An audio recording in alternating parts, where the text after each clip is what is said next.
Understanding property cycles, the key to long-term investing. Outcomes. Bust myths about property price fluctuations and short-term movements. Create a clear understanding on the only thing that is predictable in property, the cycle of the markets. Outline how investors can take advantage of property cycles. This is most suitable for investors, property investors, and owner-occupiers. Peter Mallouk, President of Creative Planning, works every day on wealth creation strategies. He notes that he has never found, even amongst the elite investors, an ability to strategically pick when the market is going to fall or rise and invest accordingly. Rather, the principle that allows seasoned investors to build wealth is that for every 3 years that the market goes up, there is 1 year where it goes down. There is enough data to validate this information, or to validate the existence of property cycles more specifically. You don't have to take the word of experts.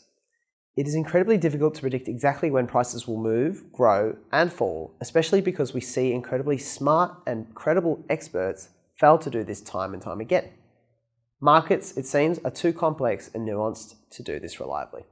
What is certain, however, appears to be that cycles exist and follow patterns. In Australia, these patterns vary from sub-market to sub-market. The following graphic, courtesy of JLL Research, depicts a breakdown of these cycles and the capital cities' places in the cycle as of 2018. What I like about this example, it makes a clear distinction between how apartment versus detached housing sectors are moving. For example, look at the difference between Brisbane's detached versus apartment market at radically different stages of this cycle. In truth, property types can be broken down further by other features such as region. For example, detached housing in Sydney's inner west, apartments in Sydney's inner west, detached housing in Sydney's North Shore, apartments in Sydney's North Shore, and so on. But it's hard to cleanly display this information and not always useful. The breakdown is a useful rubric, however. Early recovery, recovery, expansion, mature cycle, downturn, bottoming. At the time of this snapshot, major markets like Sydney and Melbourne are on their downturn and close to bottoming out. After bottoming out, the cycle kicks back into recovery mode and prices begin to increase again. This is where Brisbane's detached housing market appears to be, which is why many investors are focused here at the moment. How we leverage markets is very subjective, but one thing to point out is that there is a strong sentiment to invest in the expansion phase, that is, when things are really hotting up. This is because investors see growth happening all around them and are clamoring to get on board. Perhaps all of their family and friends are investing, and there is a fear of missing out. As people, we tend to go with the flock.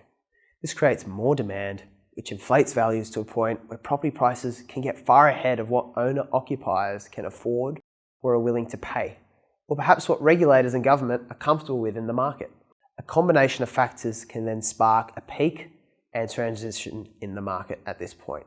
But in truth, this point is much closer to the peak of the market before downturn begins. Objectively speaking, to maximize value, the ideal time to buy property is at the bottom of the market. There's only one problem with this strategy. No one knows exactly when the bottom will be. There are many ways to navigate this, however, 3 examples being provided here. Before the bottom, looking to secure bargains by canvassing distressed sales and creating wealth through buying below a property's real intrinsic value.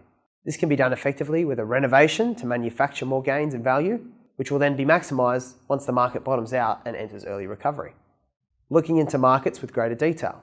For example, the right data can identify which suburbs within a city that is on its downturn are performing in a different direction to the majority and actually going up. Waiting out for the early recovery phase, going a deposit further by other means in this time to increase buying power is also an option. Taking advantage of a weaker market can also include getting your numbers right and identifying a positively geared opportunity. Negative gearing does not make much sense in this market unless you are a high-income individual who's identified a bargain somewhere and you're willing to compromise in the short term for capital gains to make up for the value in the long term. It's definitely a risky play though, and it's important to make decisions like this strategically rather than being obsessed with merely owning a property or finding an opportunity. As referenced earlier, with these graphs from CoreLogic, it is clear to see how changes in values can play out over a long time frame. What you're looking at are annual changes in city versus regional values represented by percentage changes in Sydney, New South Wales, Melbourne and regional Victoria, Brisbane and regional Queensland. I'll never forget the lesson my father taught me about Sydney in particular and its typical cycle. Prices in Sydney tend to go like this or this. They hardly ever and virtually never crash or rocket downward.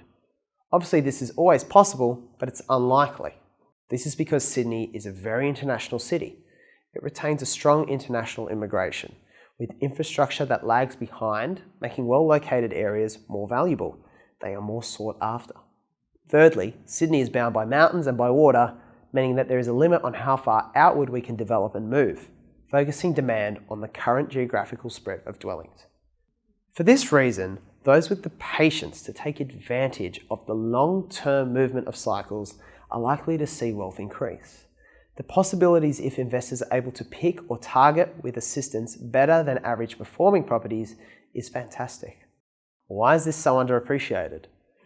The short answer is not enough education is provided in this area, and many may lack the patience and discipline to deploy such an approach. This is why it is more worthwhile to develop a strategy based around our knowledge of cycles than looking to gain value short term.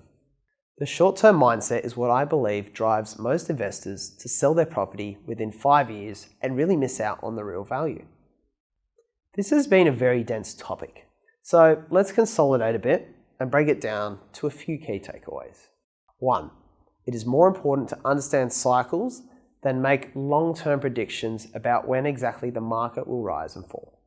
2. Cycles suggest we should focus on the long term rather than the short term. Because cycles are consistent, we know that remaining in the market for a long time to ride out the averages mean that our assets will almost certainly grow. This is regardless of what is happening at the precise time we buy. 3. If possible, it is better to buy at the bottom of the market in early recovery and less ideal to buy at the peak. In other words, we must sig when everyone is zagging and do the opposite of what the majority are doing, as long as we are in the position to do so. Hello everyone, thanks for tuning in to the Sydney Listings Academy. Just a quick disclaimer that this advice is generic and is not to be used by individuals. We take no liability for misuse of this information and encourage you to seek out professional advice specific to your situation. Please reach out to get in touch with our network of trusted professionals if you so need it. And just before you take off, just a quick note, obviously we're working on something with the Sydney Listings Academy to help educate people about the potential in property, finance and investing. So if you want to support the Sydney Listings Academy, please share the content with friends, family and followers if you have them. And also follow Sydney Listings on Facebook, Instagram, LinkedIn and or YouTube, wherever you like to hang out, as well as our website, and check that out for more resources as well.